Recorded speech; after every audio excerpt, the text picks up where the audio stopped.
Hello, hello, hello, beautiful souls. Welcome back to Get Your Shit Together with Yana Kasprzak podcast.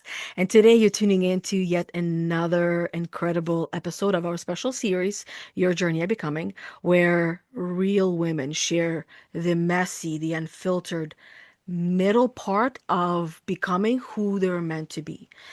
And it's not about the highlight reel, it's about the real thing, the real journey that they have been on. Because your dream life doesn't start when everything is perfect. It doesn't. It starts when you have had enough of playing small and you finally decide once and for all to go all in for it. And where you decide to go from surviving to actually living and thriving. So grab your coffee and let's dive in because today I'm joined by Konstantina Bellou. We call her Elena the Greek, so I'll call her Elena throughout the whole entire podcast. And she is not just an energy healer. She's a psychic medium, an oracle. She's a transformative conduit for celestial wisdom with her work rooted in healing at the soul level, at the core. Elena achieves extraordinary results that re- go through every aspect of your life, your mind, your body, and your spirit. It's the wholeness approach, and you're going to absolutely love her story. We already started chit-chatting and talking before. I'm like, oh my God, girl, we already started talking and sharing things that should be on the podcast. So we'll bring some of those things in perhaps, but I also love to start off with also a quick reminder in a way where this is a Get Your Shit Together podcast. We don't do the surface level kind of shit. We do the raw, the authentic truth. And there is no pretending here. And of course, we do use a tiny bit of foul language. Otherwise, the word shit would not be in there. Even my son said, because I have a pens with with the name, and my son said, "Mom, I can't bring this to school because he's still in grade 7. I'll get in trouble for that word in there." I'm like, "Okay, I'll give it to your sister," because she loves her Sudoku as well. So, Elena, I would love to know, when did you realize that the life that you were living wasn't actually yours and begun to get your shit together? That's a good question, actually. Right down into the rabbit hole, the Yeah. bottom of it. Yeah, tell us. There were many years that I kept repeating the same things over and over again. This is not life. This is not how we live life. 9 to 5 and just working to make amends with the basic expenses you have. And Mm, at the end of the month, there's no money. And this is not fulfilling. And this is not making me happy. I can be extremely grateful and appreciative for everything I have and for everything I'm working so hard for. Absolutely. Yeah. Fantastic. But it's not it. And this is not it.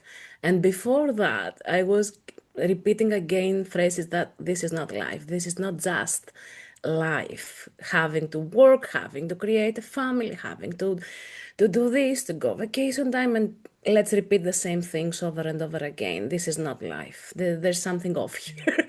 There's something hugely off here. So the calling was coming over and over again since I was very young, since I went to school, since I went to my postgraduate degree, my graduate degree, everything you can imagine of, through every aspect of my life. And I had things I couldn't explain. No one could explain to me. I was always looking for answers that no professional could give me from any professional you can think of. I was always in search for more and more and more. I was like, there's something hiding in plain sight, hiding in plain sight. What is it? What is? And then because of all these questions, so that I think they come within us. So we are born with these questions. And there's always, for me, there was always a why. Why this? Why that? Why this? You know right. how some children can be extremely exhausting because they keep asking questions? I was that child. equally myself, okay, but at the same time, very condescending with my parents, with everything that they were giving me as a fact, but it was never enough. Through Yeah. psychology, I was doing some seminars and webinars and stuff like that. It was never enough. So there was always something more.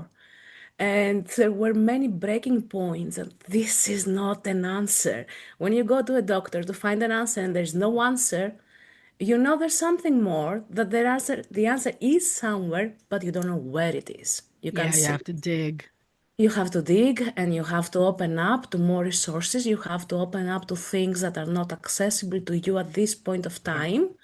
And they haven't been so far, not through religion, not through medicine and doctors, not through psychology, not through any science you can think of and is plainly accessible to you in your everyday life. So I was more in that space every time, like there was a huge stop wherever I was, either as a student of IT skills, as a postgraduate degree on graphic arts, always a stop. This is not it. This is not it. When I was working for different things in different people, this is not it. This is not for Mhm. me. I can Yeah. be good enough. I can become exceptional at what I'm doing.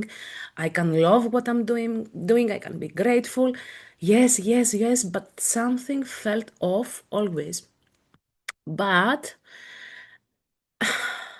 I didn't have access to all these answers. I didn't have access to books. So in Greek, you won't find now, you can't find a lot of things in spirituality and spiritualism in the things we are doing. But back then, it wasn't available to us in Greek languages. It was available Mm. everywhere abroad. When I opened up my mind a bit more to search things in English, I was, "Ooh, there's a huge source Yeah. of information from everywhere, literally, like Too much this." sometimes. Yeah, nowadays for sure, okay? Yeah. Nowadays for sure. So there were all these nudges and everything happening. And I was okay. Now I need to open up my eyes. I need to open up my mind. I need to open up the resources I have to Mhm. keep searching and to keep opening up. I was praying. I was asking saints, archangels to come for help before I realized that this is something that we use in spiritualism even Yeah. more. Okay, I was praying with the power of my heart.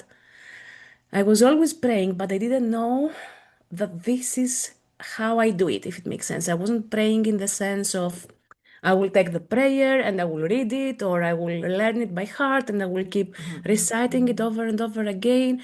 It was more of a prayer that was coming from within myself, my heart, my soul. Please give me Sounds more like solutions about this. connecting. Yeah, It's the almost like connection. you're connecting with them, which goes beyond prayer, that I you're know just you're tapping become it. right. It's like in you're one and the same, Yeah. and yet it's like you know that they're there without even knowing, and that is also what referred to as wisdom. Yeah, exactly that. Hmm. Exactly that. The interconnectedness, where the soul knows we are interconnected and we know we are interconnected as human beings and as spirit guides and higher selves and other beings, but I didn't know where to find these people, these beings, how, Yeah. and yet I knew. Okay, so I was praying for different things to show up in my life, to show me the way. And this, of course, started to Guidance. unravel. Yeah. Yeah. You talked about numbers before and you said something about 22, important for you. Yeah. And I wanted to ask you this because for me it was 33. Like my years when I was 33, I was a huge awakening in the way I Yeah. was feeling lost in every way possible. I was, okay, like Jesus Christ, now I'm going through this at his 33, at my 33. I don't know if this is something that happened for you as well, Yeah. but it was huge to wake up Mhm. as a wake up call, where it was difficult for me even to say that I want to change careers. Yeah. It sounds like that was the moment that I was talking about where you finally realized that the life you're living was not actually yours. So at 33 was the Yeah, magic number for you where you're like, what the fuck am I exactly. doing here? Yeah, And I'm doing it wrong. Like Yeah, this is where we start to realize all the things that it's not to say that all the things that we've done are wrong, it's that it feels like it wasn't fully ours. We were living out this program, this conditioning that's been given to us. And all of us can relate to this, where each one of us received some form of what comes first, what comes second, third, fourth. You go to grade one, and then you all the way through high school, and you graduate. After that, you go to college, university, right? And if you fall off this path, something is essentially wrong with you. And then you also have a boyfriend, and you marry your first boyfriend as well, because if you don't, then something was wrong with you, thank goodness I right? didn't. And then you yeah, right. And God forbid you do anything else. And then after that, after you have your boyfriend, you get married, you have a house, you have 2.5 kids. I always like to say in my case, right? The point 0.5 is having lost our first pregnancy, as you mentioned, 22. For me, the number two has been throughout my life as well. And number four is another number. And Yeah, number four is actually the most balanced number you could ever see. That's what it really truly means. Four is balance. Like anything that stands on four legs, put it that way. You're much more steady. Two legs, you're standing on two legs, you're balanced. And this is where I guess what do you call them? Even numbers even, are yeah. right. They're playing a role in there. So this is where for you, number 33 is the one where you begun to realize your spiritual awakening begins, where the spirit awakens and starts to say, we are not doing this anymore. No. Something has to change. And the things that start to change is becomes a lot more evident that we begin to notice.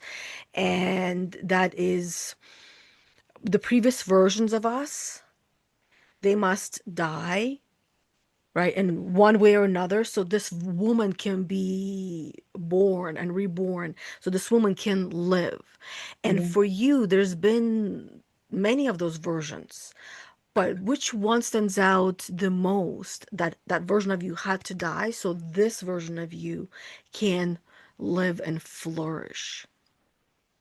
Really, I can't answer that because I've been going through awakenings even since I remember myself as a child. Like Mhm. coming through and saying, this is not how it's done. Like even calling out my parents, like, why do you do this? This is not right. This is not how it's working. It's not gonna work like that. You try to motivate me by comparing me, for example, with other children or cousins and blah, blah, blah. We all go through that inevitably from what I have observed. But Europeans especially, yes. yeah, but I'm Yeah. always saying that this, I was even as a child saying that this is not motivating me. This is not helpful for me, at Yeah. least. So if you want to inspire me to do better, you could do it like that. I was giving Mhm. them the answers. Okay. There was no cheat sheet that they could use rather than what I was giving them already, or trying to have these vulnerable conversations with them, emotional conversations, but vulnerably opening up to each other and invoking them to open up to the level they could as adults, of course, because I knew I was a child still, okay, or how things. I really don't have any specific example to give you as which version of me was more painful as a death process, because even what I'm going through now is painful again as a death process, because the old me has to die. Like I was born and baptized Konstantina. Okay, you mentioned my name. Konstantina Bellou is my name. This is how everyone recognizes me. And Dina is my nickname, like a shorter name of Konstantina. It is the last two syllables. Okay. But Konstantina had to die, and Dina had to die for me too many times so far because the process that she knew innately as this is who you are, it wasn't working for anyone. Not for me, not for anyone else around me. Elena, because I felt even I was not 7 or 9 years old, Mhm. which I was asking myself, why wasn't I baptized Elena or Eleni, which is the initial name from the Saint Helena, is how we changed it. And I was, why wasn't I baptized Elena? So there was these questions in me And Yeah. I didn't have answers, okay? Elena also had to die, though, as well. So through these death processes we are going through, we are waking up more to self, the self. What Carl Jung says, the Jungian philosophy is very, very helpful for us spiritualists on this path because he was a therapist doing psychology, but he was also a spiritualist, a really good one. And Hmm. he talks about the different stages. And there were so many deaths that I can't even help myself to bring up at least one because everyone was painful as a process, experiencing that this is a dead end. This is a death process, okay, in a spiritual awakening. This is a dead end. And why? Because this worked like that, because this worked like that, because of this belief system that you have from your family, from the society, from this source of information of who you are, and this is not going to work anymore for me. So everything as a version that supported all of this can't exist anymore. Recently, I went through that death again. Like, I don't know who I am. And this time, I don't care. I'm gonna explore it as it comes. Like, okay, let's feel, when we go through the death process, Hmm. we don't feel attracted to anything, nothing excites us. This Yes, is, we feel numb. Like as I'll refer to it also in this part of the world, we talk about zombies often. So it's like a zombie mode. yeah, Yeah, where you feel alive but not alive yeah, because you live but nothing excites you. This is how we connect with the source, that nothing matters. Nothing actually matters. The yeah, death process connects us more with the source where we figure out that really nothing matters. If I paint my nails this color or red or white, it doesn't even matter. yeah. It plays a role and the purpose of how it makes me feel in the very micromanaged way. Like it makes Hmm. me feel because it is glittering that something magical is happening. Okay, Yeah, that's beautiful for this small minor moment. But in the grand picture, it doesn't matter. It doesn't matter. And I don't care yeah. kind of. So through that death, all you have to do and all I'm doing every time is allowing myself to be okay, not to feel that I'm missing out on something, not to feel that I'm late for something, because this is usually the trap. The Hmm. stress, I should be doing something, which I felt it initially, and then I was, fuck it all, it doesn't matter. You're right. Actually, and I can't be late at my own party either way, like the party of my life. Hmm. So it doesn't matter. And when you allow yourself for that small first step of a nudge, a subtle nudge, oh, this would excite me. And you know what I started doing this time? Writing down on my computer all the notes I have in several notebooks about an online school I want to be creating. Hmm. No, yeah, about time. Not to have it only on paper at least. So Yeah. No, all of I them. love that example that you just shared with how death feels like. Because in reality, when I watched quite a few death kind of shows, Brushes with Death, Survive Death, Life After Death, and people and mediums as well that are connecting with people who have passed. That stuff all has always fascinated me. I'm originally from Russia, and in Russia, this is a normal thing Yeah. where you're essentially like you're connected to those who have passed away long before you. And this is how death actually has been described, that it's just um peace. Like it's calmness, it's stillness, it's peace. You can't feel the negative feelings and emotions, but you can feel happy and joyful in those moments. And this is where I know, when I reflect back through my times when I was going through and feeling like I was dying or like I was dead, that just the zombie mode, is that nothing brought like life back into me. But there was always those moments, and those moments were often around people that I loved the most, that brought me back to life. And by bringing them by them bringing me back to life, which means a smile or a hug or a cute little comment or something that reminds me that I am alive and I feel love again. And then all cylinders just fire away Oh. and I'm alive again. And then after death, we experience grief, right? And this is where when we experience that grief, we all experience grief differently, right? Yeah. But we do experience that grief at the height or the depth that we each do. And sometimes it might be even for ourselves, it might be a bit more Yeah. bigger or a bit smaller and it's not so intense. Yes. Sometimes when we go through that intense death, a lot of things are dying with us, within Yeah. us, and with us. Even connections we have, they don't resonate anymore. They don't make sense, at least for me, they don't make sense anymore. Yeah. Friendships, even old friendships or connections, regardless, even with Mhm. relatives, there are things that I feel dead, that this is not me.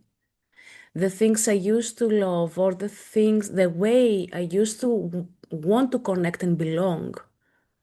And this is one of the latest things of my awakening, like another layer, the 1 millionth version, 1 millionth point, 1 millionth awakening. Yeah, it's a Like, nonstop. At least once a month we go through it. Literally, we got 28-day yeah, cycle, and once a month we go through it.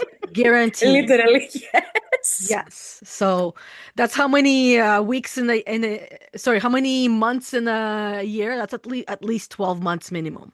Oh my goodness, I But then when hadn't we thought. have go through rough times outside of our monthly cycle, then we multiply that. It is very intense. And we as women have that thingy. I can say that we can live things intensely, more intense and We deeper do, than yeah, we're others. connected to all the feelings and emotions. Yeah, we are. And if we wouldn't do that, it wouldn't be so grounded for the masculine. Think about it. Yeah. Yeah. So the minor deaths are very easy to go through. Okay, that's done. Let's move to the next one. So Hmm. what? It happened again. Yeah. But yeah, the major ones, I can't say it was only three or four. There were many more. And I think every awakening that is deep and intense just wakes me up into another layer of my reality, of how my current reality is created. And Yeah. it's not, you said something at the beginning of living your dream life. Even now, I can see that this is not fully my dream life, that I'm Yeah. living my first dream, but now another one has awakened. Well, That yeah, because has, we will wake up to a new dream. It evolves as we do. yeah, The dream that we once dreamt of having our life, we have already lived it in one way or another. And then we woke yeah, up and said, this is not the life that I want. What the fuck? yeah, And then it's like there's another phrase I heard that we each have two lives.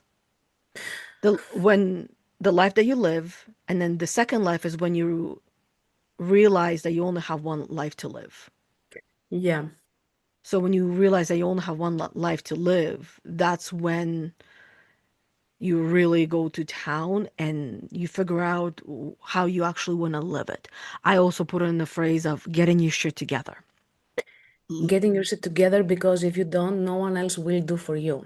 And you I won't be know, happy right? as happy as you can be. This is the point. Like, I Yeah. know happiness is not a state of being of 24/7, but if you are happy with the shit you're going through because you are creating that for yourself, Mhm. that happiness, then you make it matter. Like, if I was going through the same shit for someone else's job or for something else that didn't resonate with me as much as this, Hmm. it wouldn't be satisfying enough or purposeful enough or worthy of going through all this shit Yeah. for something that doesn't resonate fully with me.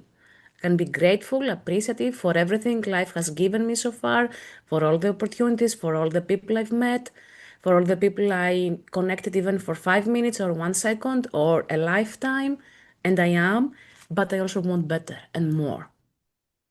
And Yes. it's not my sole creation, but at least I know I'm co-creating that with others. I know I'm claiming it, I'm owning it, I'm gonna do my everything. It is something that will help me wake up in the morning, will help me go to sleep even at night because I love nights. I'm a night owl when it Oh, comes really? to I that. used to be. Yeah, I remember. Until until one day I learned I would much rather wake up in the morning. I enjoy the mornings better than night because especially when the spring comes Ah, and yeah, birds are up at like 5 in the morning and you yeah, crack a window with that fresh, crisp dew, grass, and the birds, and the yeah. cats also like their food. So if I'm not up by a certain time, my cats know the time better than I do. They don't need to see the clock. And I've learned to become a morning person because for some reason I decided, right, this is Yeah, that is where true. everything begins, is we decide to do something, which means to cut away from all the other possibilities. And it wasn't easy because I used to wake up at like barely wake up and barely get my kids out of the door to the bus. And that's when I was going through some hard shit. And then little by little, now I wake up at 6:06. Even on the weekends, I can't sleep in. Yeah, because your biological clock is set up for this time. Yeah. It's not set up for these days, but not the rest of the days. And I love that. The same goes for me, but I have exactly the opposite of that. Because Yes. everyone sleeps. It's really quiet. I can hear birds even at 3 o'clock, 3 and 4 o'clock in the morning that I'm Oh, you still, definitely can. yeah, I do. I still have at least that luxury. I can say that there are birds around me.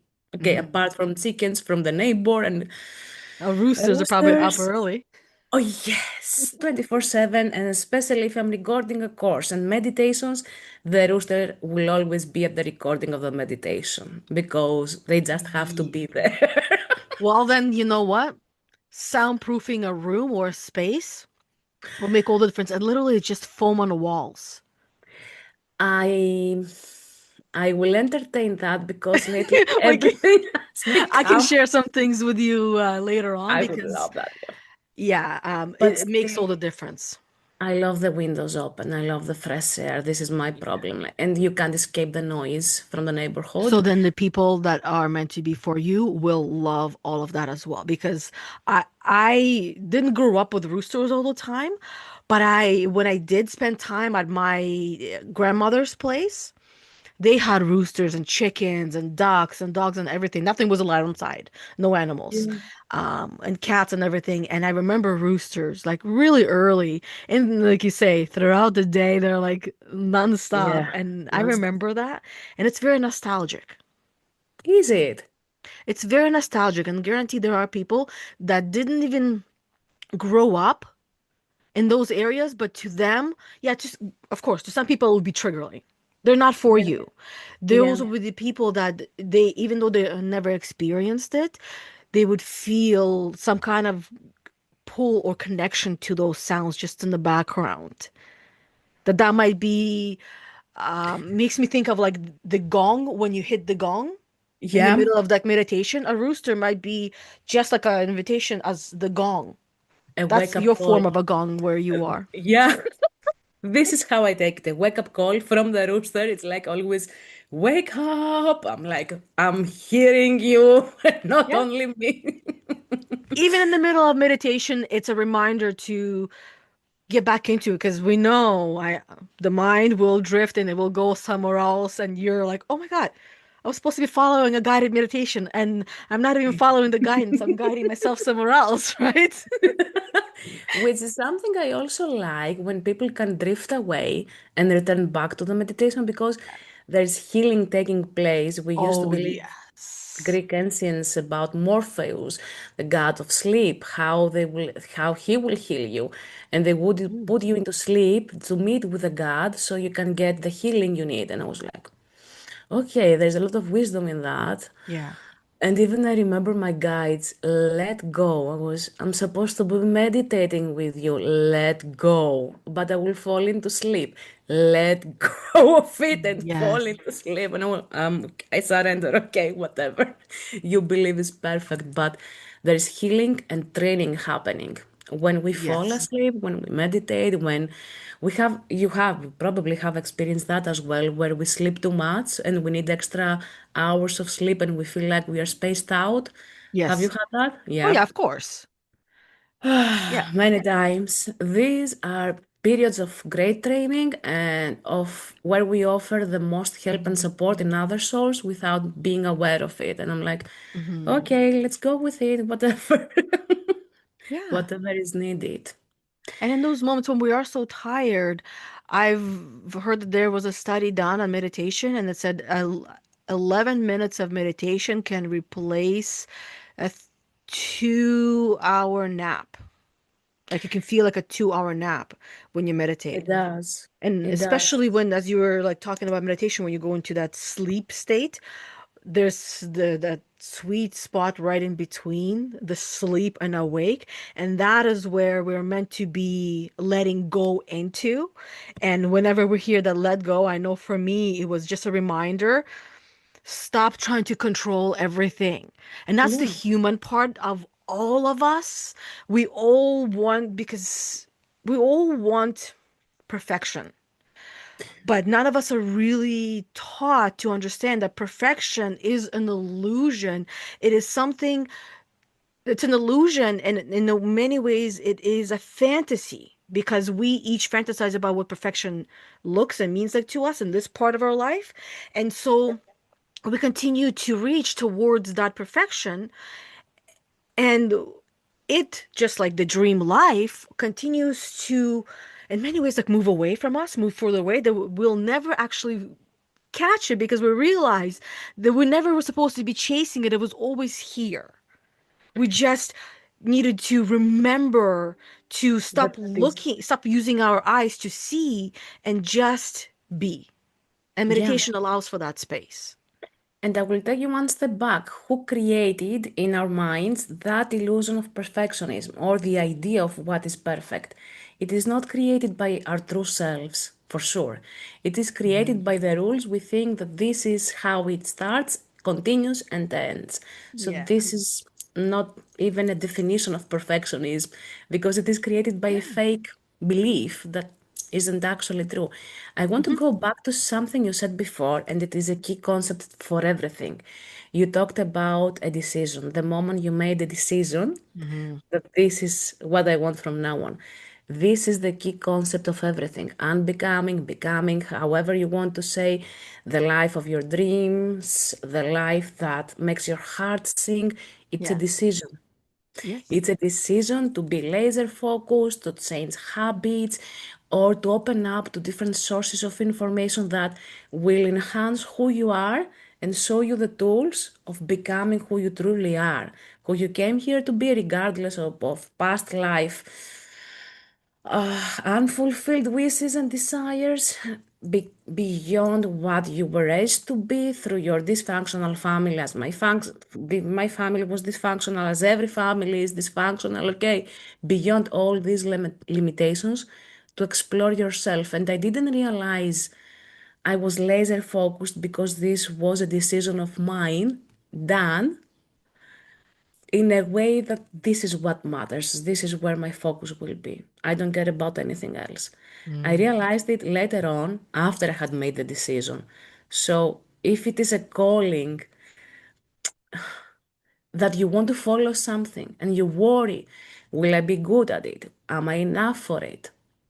Will I enjoy it? Will it make me happy? Is this my Yeah. dream life? Because usually we don't even know what a dream life looks like. I was complaining at the job I had, and people were asking me, "Okay, and what would you prefer? What would you like?" Right? I was Great question. yeah, from the aspect of the salary, from the aspect of colleagues, from the aspect of the object I have in front of me as separate tasks. From which aspect should I answer? Because I have no clue.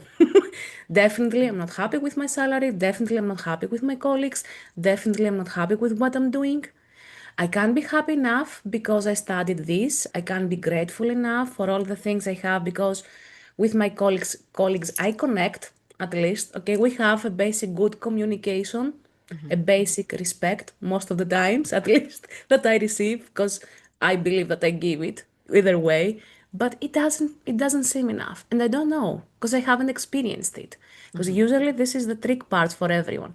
We haven't experienced it, so we don't know how it looks like, how it sounds, how it makes us feel. We don't know what to expect. We don't know what we want to be creating. And that's absolutely fantastic. No one knows at first. Hmm. But that small feeling that I want something else, that gives you pushes in the back to keep Yeah. going. And that decision that you said as a key point, I'm making this decision that I want this, even if I don't know what it looks like, how it feels like, how it will be coming into place for me, what I need to be doing in order to be successful, to succeed on that. I don't know. I have no clue.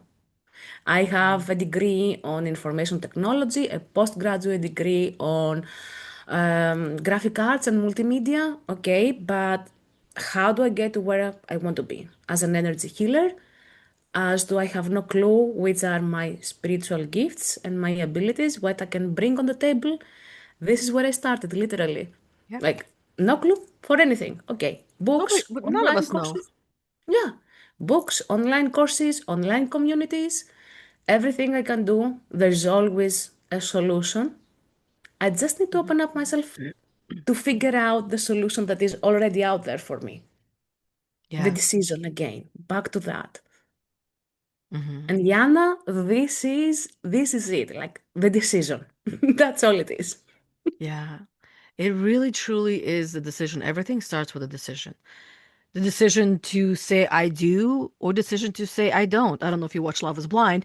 They have an option, but the rest of us, when you are about to have a wedding, you don't necessarily have the option to say no because then why would you even go into the altar to say no? Because this is not Love is Blind. This is real life. But it is a really, sometimes it's not an easy decision.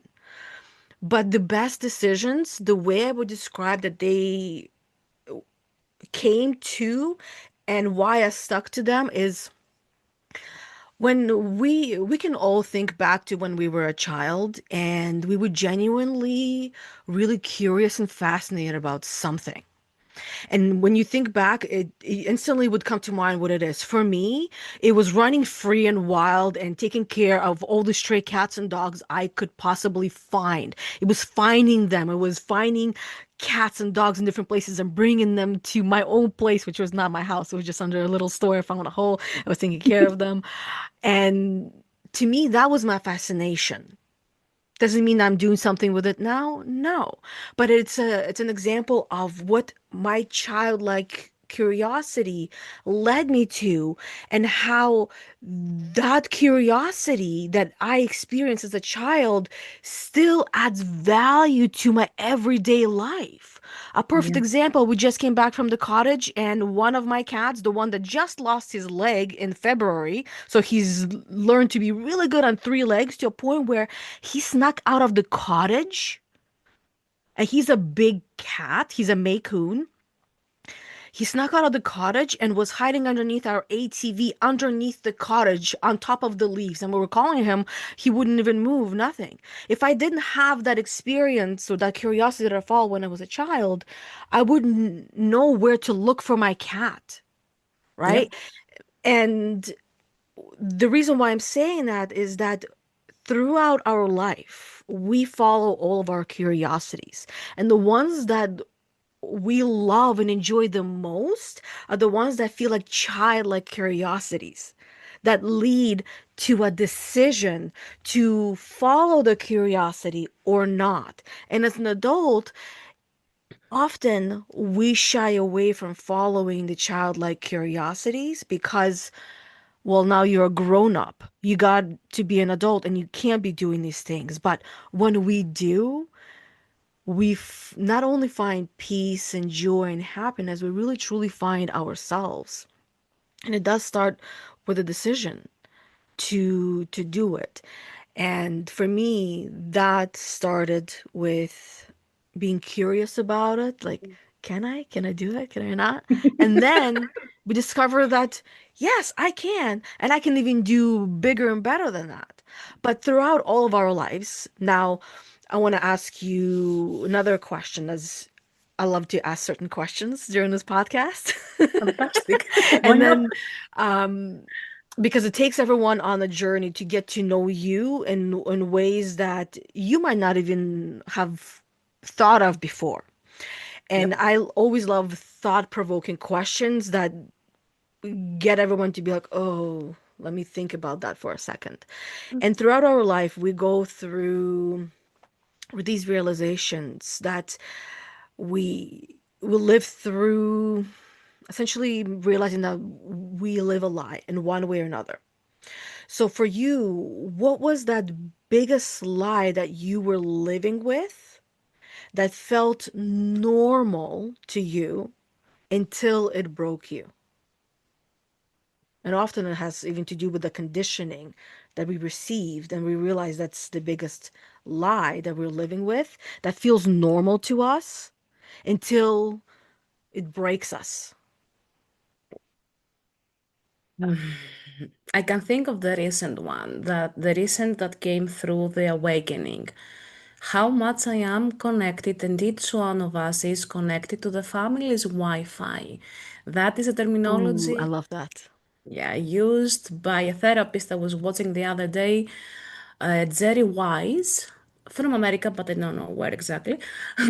And he was talking about narcissistic families, Mm, how the adults of these narcissistic families grow up to be, with what kind of beliefs, and so on and so forth. So it's good.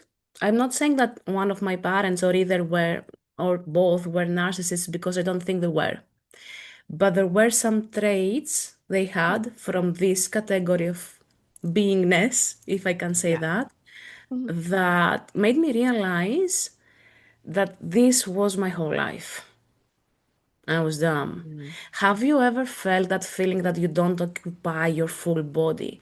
When you meditate, you may have the feeling that you occupy your full body when you're doing a body scan, for example, or when Yeah. you are relaxing in your beingness, which that encompasses, of course, the physical body. For me, I had years of feeling specific stuff in my energy that I couldn't excuse or understand or explain energetically Mhm. until that family Wi-Fi as a terminology came to my awareness. And I was, oof, that was it? Really? Yeah. So understanding that many energies in our own system are not ours. So, no matter what you do, how much shadow work and inner work you put in, you realize that it's not the key answer. There is a connection, you're gonna rip it off, replace it with a different belief, or you can build up on confidence, on self worth, self esteem. Absolutely fantastic, needed, or self love and self care. Absolutely, yeah, we weren't raised with these terms in our society, even. Okay, but realizing that half of the things I'm experiencing in my energy has to do with my family's Wi Fi, parents, their parents. I was, damn, half of my energy is not even mine. I was, Mhm. okay, so now what? Disconnect consciously every single day from that energy. Mhm. Even physical pain, like a back pain on my right wing, or the left knee, or the right knee, or the lower back pain, these are all fucking generational things going through my family to me, and literally when I've done sorry, work to release the personal factor, how it affected me, or how I was adding up personally on that dysfunction, Mhm. energetically, that was coming down to the physical body. Then I had to figure out more, and I didn't know how to search for that more. What is that more? Okay, so I can see when my mom's voice comes as mine or my dad's voice comes as mine. I can work on that and clear it up and release it even more and realize that this is not actual me, but the programming of how I was raised, subconsciously programmed to actually be in that space. Mhm. Yet there's still something more that doesn't feel mine, that it doesn't feel like as an empath. We are absorbing energies and energies. Yeah. No, it's not that. It's not even the grid work, the energy grid work I'm doing. It's not even that. It's not even the other thing. So what the heck is this?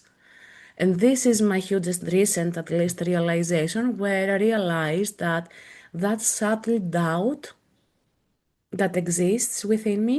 It's not even mine. It's not that I Yeah. don't trust myself or the results of my work or what I'm bringing out, or I don't trust myself in my personal life or as a human being or as someone's friend. It's not a lack of trust, that voice of the doubt.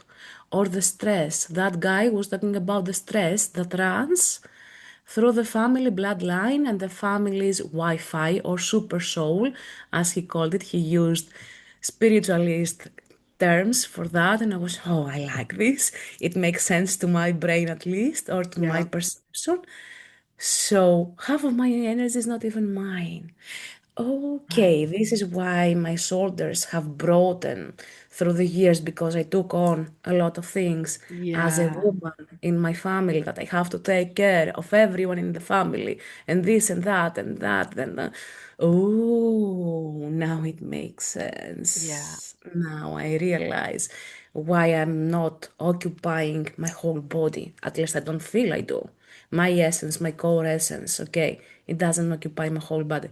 So when I started feeling into that and disconnecting consciously from family's Wi-Fi, I realized one thing, that the energy of my body was shrinking.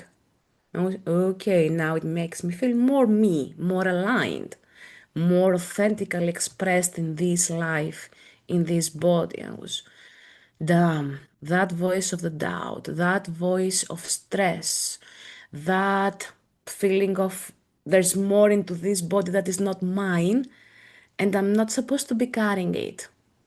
Hmm. So I started doing some reverse engineering in my energy, saying, okay, I'm transmuting a lot of generational stuff. I'm okay with that. Obviously, I signed up. Remember it or not, it doesn't matter. I signed up, I'm gonna do it. But after the transmutation, there's gonna be a reverse. I want to be receiving support because my mom gave birth to me to support me for who I am and for who I am becoming, okay? Hmm. Regardless of my age. My grandparents gave birth to my mom. They were supposed to supporting her, to be supporting her through her life. And I don't know if I think it is happening in many countries, not just mine, that children are supposed to be supporting parents, Mm. not as children, as adults. Okay, I get that. I'm gonna do that. That is respect to myself by respecting my parents. But I'm not gonna put all myself into supporting fully my parents or my grandparents. So whatever we were doing generationally is not working anymore because there is a heaviness and exhaustion I carry and I feel because of all the previous generations before me. So we're gonna reverse engineer everything, and it's gonna take a bit of time for me to keep investing on that daily because it's a huge change in the mindset. Okay, Yeah. so far there was all this obligation coming down from a generation to a generation. I even heard a taxi driver years ago, a couple of years ago, in another city. If you believe it or not, Yana, he was talking about how giving birth to a child and investing money into the child for food, for nutrition, for basic stuff and school, it's a good investment because they're gonna take care of me when I grow old. I was like, you didn't say that. No, you didn't say that. You didn't say that to me now. That was going inwardly as a conversation. I'm sorry. What do you mean? So you are bringing a person into the world, a human being, you're feeding it, him or her, raising them to an adult because you are investing money. That's what he said. I'm investing money so they can take care of me when I won't be able to take care of myself. I said, what do you mean by Yeah. that? There's a lot of people that do have that mentality. And then there's those who don't want to be a responsibility for others, that they will do what it takes to live their best life on their own terms and not have to have someone else take care of them. It is also a mindset to be living in that way, living for longevity, versus living for my, I will be taken care of later on in life. Because when you're living for longevity, you'll do all that you will learn on your journey that is required in order for you to be even able to open a pickle jar when you're like 80 or 90 years old without needing help and assistance. And there's reasons why people can do those things on their own when they're seniors and reasons why they can't. And the difference, the biggest difference is that there's those who have chosen to do the easy things so their life becomes hard. And then there's those who choose to do the hard things so their life becomes easy. I get that. I Yeah. don't get, though, why would people consider a human being as an investment for the future? Like that was beyond me. Yeah. I don't mind being there as your child, helping you, supporting you in your path, in how you grow up, in ways I can, and I'm Mhm. ready to do. But my whole purpose is not decided before I was even born by you. Does make Mhm. sense? No, I get it. And this is, I know throughout all of our lives is like now you and I, we also learn that some things we simply will never fully get and understand. And I'm And glad. and I'm at the glad. same time, this is where we just leave it where it is.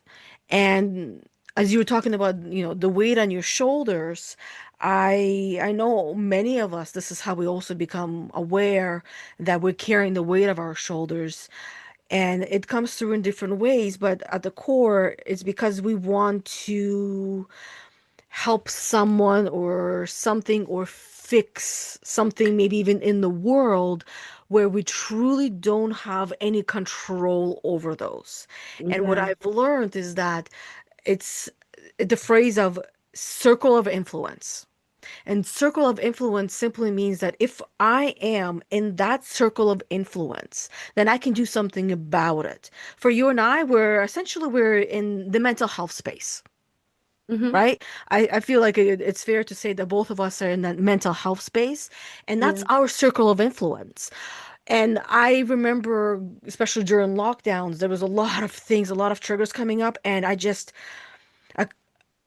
honestly, I couldn't stand a lot of parts of the what was happening in the world, and I felt responsible for it. I had a lot of neck pains and I had shoulder pain because the body will show signs of the weight that we're putting on it. And for me, that's where it was showing. And sitting with myself and recognizing that this is not in my circle of influence. Yes, it hurts. Yes, I Yeah. want to do something about it. But the way that I can do something about it is as I can work with a person who is in that circle of influence and help them with their mindset and help them get their shit together so then they can go and influence. Obviously, I wouldn't tell them what to do and how to do it, but by Yeah. you becoming the best version of yourself, you naturally want to do good in the world. Like, Yeah. simply put. And this is our circle of influence, just working with those people that we don't even need to fully understand certain things, and we won't. But in some areas, like the mind and the soul and the spirit, we can be the experts of it and understand it and leave everything else for others to understand and deal with. Yeah. Yeah. That's the only thing. Sometimes it can be hard that way, but it becomes easier over time. And that's what you're talking about. It's like that when we go through our life, the essentially emotional pain can become, it transfers and creates physical pain in the body. It turns into physical pain. Always. And this is how our Always. body learns to communicate with us because it always has been talking to us through physical pain, but none of us have been taught how to Pay attention. understand it, Mm. right? The language of the actual pain. Even the physical body is energy. So if we don't understand it It's from one stuck perspective, energy. Yeah. yeah, we will understand it from another perspective. Hmm. So it doesn't matter if it takes a bit of time for us to understand through the physical pain that this is what is happening, or this is where I have to pay more attention to, Hmm. Yeah. instead of. this that didn't resonate with me. So Hmm. yeah, absolutely. Right. Okay. So my next question for you, as I know we're getting close to the end, and I do have questions that I like to ask, so I'll try to go through them as quickly as I can to really get to the core and the middle part of your journey. What was that enough is enough moment for you where you knew you either had to change or stay stuck? I always love to change. I always love to explore new perspectives. Even when I start feeling stuck, I have already started before I feel stuck, the work I need to Hmm. get over that. As a minor obstacle, as that feeling of stuckness, I can't stay the same. I can't stay with the same beliefs. I can't stay with the same ways of viewing life or myself or understanding life and energy and beliefs and how we can awaken more to who we are. I always love the change. It feels very boring Yeah. and I just need to stay. There are always too many moments where I said enough is enough, enough with feeling this, enough with feeling that, enough of being in this state of being. Hmm. And there's always movement and change and shift. Okay, what is a better perspective to see this? What is a better perspective to view this? How is it more productive to keep that in my mind or to work through that? Hmm. For me, it's like we never stop. I never stop changing things or seeing them, examining them from a different perspective. Hmm. Where before, if we had this conversation a few years ago, you would see a different Elena. I was too open, too easy for me to understand literally everyone's perspective. Now I have shut it down and off. I don't Hmm. want to understand anymore. I want to be creating something that feels healthy, is healthy, mentally wise, emotionally wise, allowing you to open up to who you are, to experiencing yourself, to creating a different life, a Hmm. whole different Elena. Like you wouldn't believe that, how different I No, I was. I do because we do if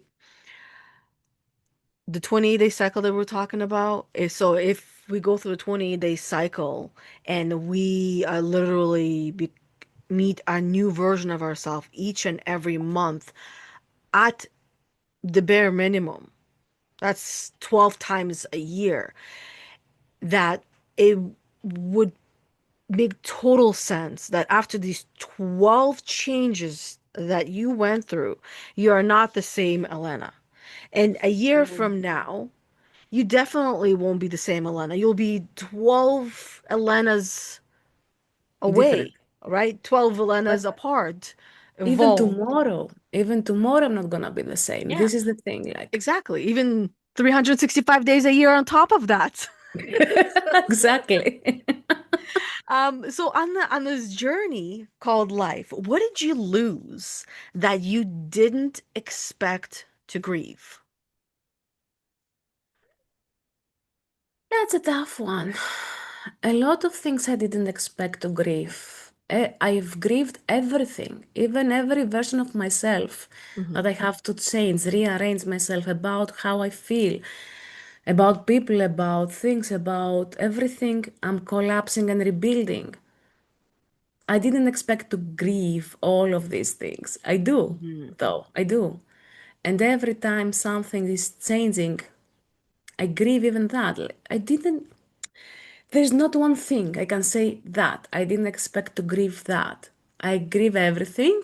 It feels Hmm. normal, it feels natural. And this is the biggest respect I can pay to myself and to each and everything in my life. I grieved friendships. I've grieved the version of myself that could entertain these friendships, even the version of myself that I cannot entertain these friendships. I think friendship is the one thing that hurt the most, if it makes sense. Hmm. But it was mostly losing or becoming more of myself and not being able to entertain that. Hmm. Doesn't make sense. No, it does make sense, right? We we all experience grief, as I even mentioned earlier. We experience grief in different ways. Some Yeah. of us, we don't even get to experience too much grief, especially like through the younger years, because our parents might try to protect us from it, from loss, because grief is experienced from loss, right? It's losing something or missing something. And we feel sad about it because we feel like it's gone forever, Yeah. right? And sometimes it can even be, let's say, a toy you had as a kid. And that comes to mind like, man, I had this toy as a kid. And to this day, I still grieve the loss of it because I didn't even know where it went, right? Yeah. Or in any particular day, it might be something different. If you ask me that today, I'll have one answer. You ask me that tomorrow, I'd have a different answer because I'm a different version and different memories, different triggers come back to life. In this particular moment, there's part of me that grieves or is grieving having moved from our home country and literally sharing one luggage between my sister, me, and my mom, and Wow. going across two borders to get to Canada. Yeah.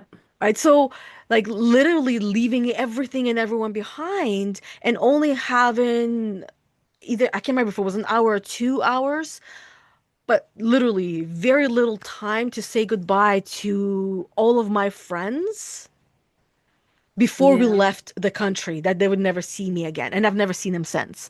Right. So, Wow. and that's friendships. Those were my first friends, real friends that I In the grew best up with way. Yeah. that teaches us, that creates some kind of a program that I am now understanding as I just turned 40 uh, on the 5th of right of May, and I'm now understanding the depth of all those, and we grieve these realizations as well.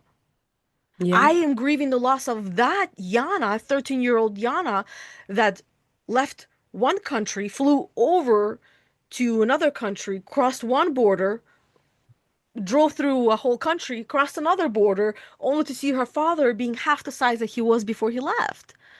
Right? Wow. So it, for me, it created a block of that point of arrival. That the point that I arrive at a certain destination, meaning success as well, that pull in the shoe. This is where we'll self-sabotage, we'll procrastinate, we'll avoid, well, Yeah. the program, the autopilot is so intelligent and we are more intelligent, but this is where we gotta tap into understanding what's going on, why That it's that going on. that's not self-sabotaging. No, that is you. Since you arrived at a new point of success, of the level of who you are, there is something still there within you that needs to be grieved properly, so you can move freely, even further. Mhm, That's how I view it. Like, okay, yeah, we arrived there. I'm not self-sabotaging, but there's still something in me that if I set it free, if I let it go, if I grieved it properly, then I will be even more free to go further. This is how I view every awakening. Like, I get to a point, mhm, I get to reach to some level of whatever is that defined as success, okay? Not only work-wise, but also personal growth. And then there's that little space that still needs some decluttering. So I will go within, it will be brought up as a memory to me, or it will come as a feeling, or a memory of a feeling, or a memory of what I experienced, so I can clear it up, acknowledge it first, mhm, see it as part of mine, so I can move further even more freely. So yeah, I love that you brought that mhm. up. Yeah, and see, we talk about the same things just in different ways of how Yeah. we each understand what is happening on it's the body and the soul level connection, right? Where the soul knows and it's trying to remind the body. Yeah. And the body is programmed by other people and experiences that we've been through to now either do something about it or not do anything about it. And once we make that decision, we can't really fully unmake some decisions. And then No. the decision to heal, we can't really unmake that decision either, because once we decide and the body is like, okay, you're not going back, because every time you go back, this is what I will do. And it will make us feel bad. And this is where the way that it makes us feel bad, because it's trying to teach us to go deeper and within. And the way that it will do that, we will find ourselves through our autopilot system, through the default programming, sabotaging, procrastinating, and avoiding doing things. And those Mm. are the teachers that show up for us that make us feel bad. And this is where healing must take place. As you're talking about, you go within, you Mm-hmm. understand it, or you pretend to ignore it and not do anything with it, as I know I've done that for some years as well. And when we do that, we're suffering. We're choosing Yes. suffering, and we're choosing it unconsciously until we become conscious, and then we'll argue with it for a while, right? We'll From that argue with, perspective, yeah. Yeah. right? And We then can't try to ignore, but it will show up. Yep. we can't ignore, it's literally No. like a baby that needs a diaper change, and Mm. it has a rash, and it's gonna scream, it's gonna cry until you change that baby. And this is like how Yeah. we are. We become that baby with a rash that we have to be addressed. We got to be dealt with. So every day we're doing something towards the life that we really want and dream and desire. For you, what does getting your shit together actually looks like in real life right now as you're going through it? Going deeper and deeper and never stop searching as to why I feel this, why I feel that, what is going on with me. I never stop asking questions. I never stop investigating myself, understanding which voice is what belief, where it comes from, why, and what happens. All these kind of questions I always, every day, not always, every single day. There's no day that I won't be doing this kind of work. Do you have No anything day. like specific that you do every single day? Like the Hmm. journaling or any kind of process that helps you to tune in or tune I have out? I have done this through the years almost methodically with reverence. Mindfulness meditation, not 21 or 28 days, but months. Mindfulness meditation of 5-10 minutes, journaling every day for specific periods of my life. And because I have applied all the tools I'm usually suggesting also, or I have in my courses, all the tools I have applied them for months and months and again. Even when I came to a point of, okay, this is enough. Now I have to stop with this tool and I have to apply a new tool. Usually, meditation is my number one go to, regardless of the day, night, time, or week of the day, or whatever. Meditation is non negotiable for me. Mhm. Usually, every night I go to my bed, even if I don't sleep, I will sit with my energy.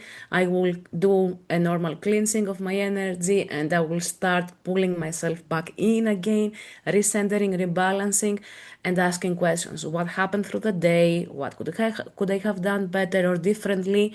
Or did I like what was done today? Or could I have done something better that will make me feel more in alignment with myself? I'm always going through this every Yeah. single day. Usually, the work I'm doing is more mental because I have filled up too many notebooks by now for I know. with Yeah. thoughts, with processing of emotions. This is how I created the breakup letter, a technique with 5 steps of a journaling exercise. Because I was looking for answers that I couldn't find because I wanted to create some kind of shift and change without knowing where I'm headed to. So many of my tools came to happen because I needed them Yeah. and I'm applying them.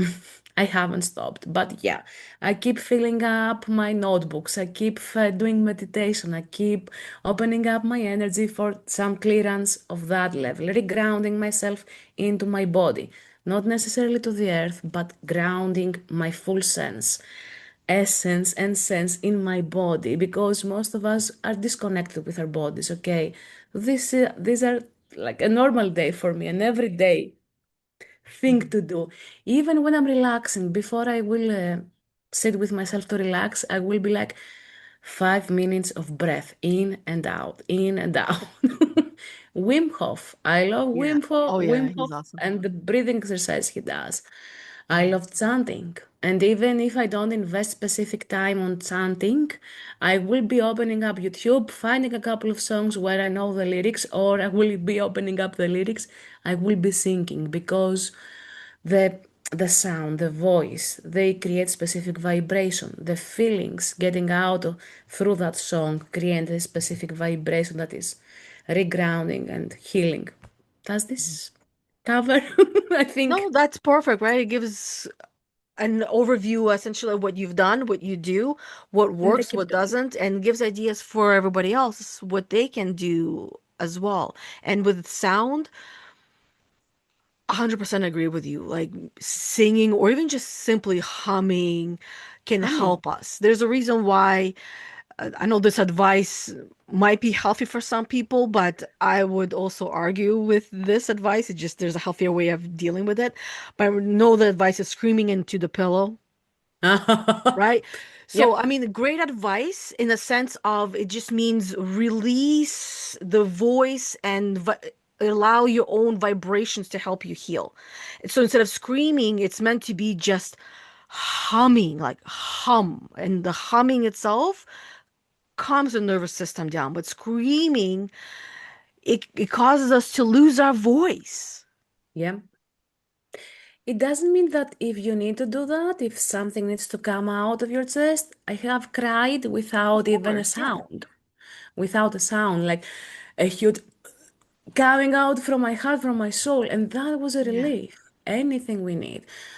Years ago, I remember someone telling me, go out and scream and yell and swear. I was, I can't do that.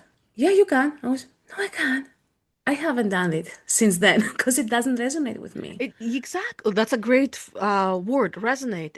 It has to resonate with us because if it Yeah. doesn't resonate, we're not gonna do it.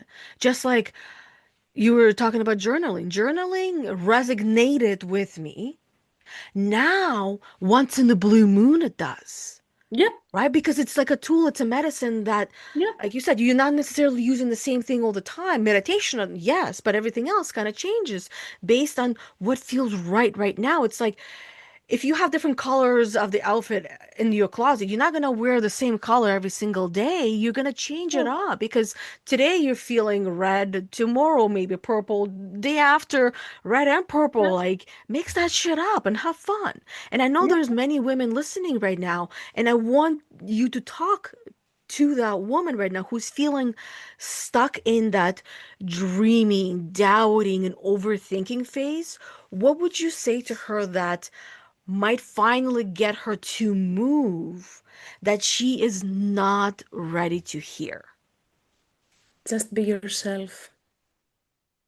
The most simple advice I have kicked people's asses to get moving on. I didn't enjoy it. They did. I didn't. Okay.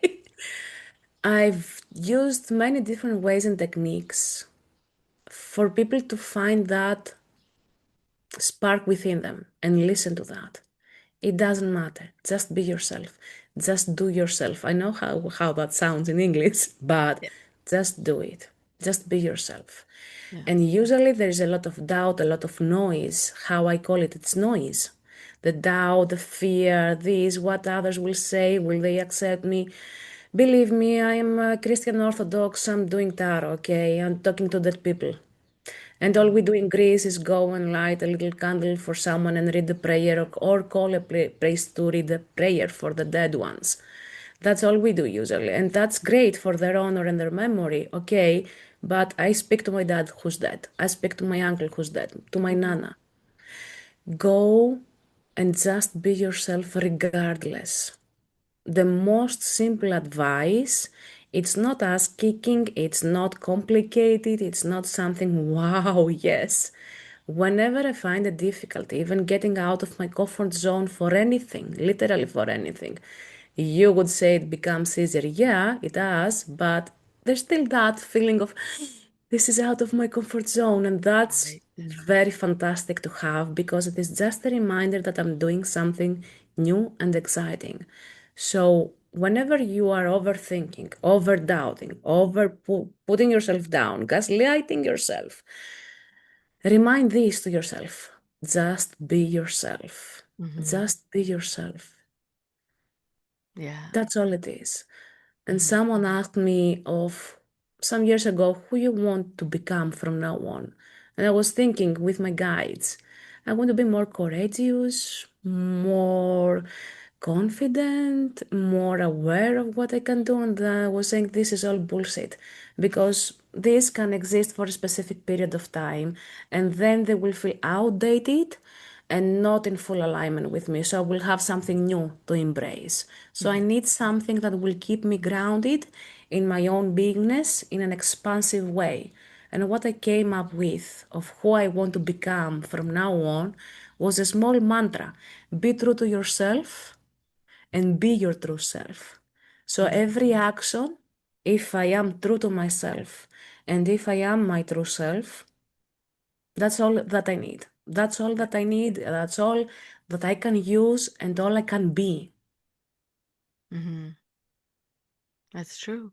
And it's a very simple advice, and yet it's not, right? Yeah. We all know and understand that the simplicity itself eh, can become overcomplicated in our own lives, trying to figure out what that actually is. Who who am I truly? And it's a journey that I invite each and every one of you who is listening to take on, to go on that journey of self-discovery, really truly getting to know yourself and having someone on that journey that will help and support you and remind you and push you when you need to be reminded and pushed to always continue chasing your own life and your own dreams. And in that, this is also where we live and exist. Exactly. So thank you so much, Elena, for sharing your journey so openly today. Please go show her some love and follow her and check out her links down below. I put everything around all of the podcasts once they are uploaded. So make sure you check her out and follow her. And she has a book as well that you can see, the Golden Book of Creation. So you want to go and get It's a that book small one and listen to it. and a good Yeah, read, I believe. yeah. And you know what? Sometimes, but for me, I love the smaller the book, the more excited I am to read because I know that there is all the fluff is removed and all Yeah. the good things that are need to be in there are in there. And that's why if I can buy a summary of the book and get a summary of the book, I do that because I, for me, one of my triggers is time. Yeah. And when it comes to time, there's certain things that I don't necessarily want to be spending time doing. And fluffness doesn't really help to get to the point. Sometimes it can just confuse the mind a little bit too much, especially for someone like myself where my mind is all over the place with ADHD, right? It's like a ping pong ball everywhere. Um, and if this episode hit home for any one of you, please share with a woman who also needs to hear it. Because if it hits home for you, it's going to hit home for somebody else.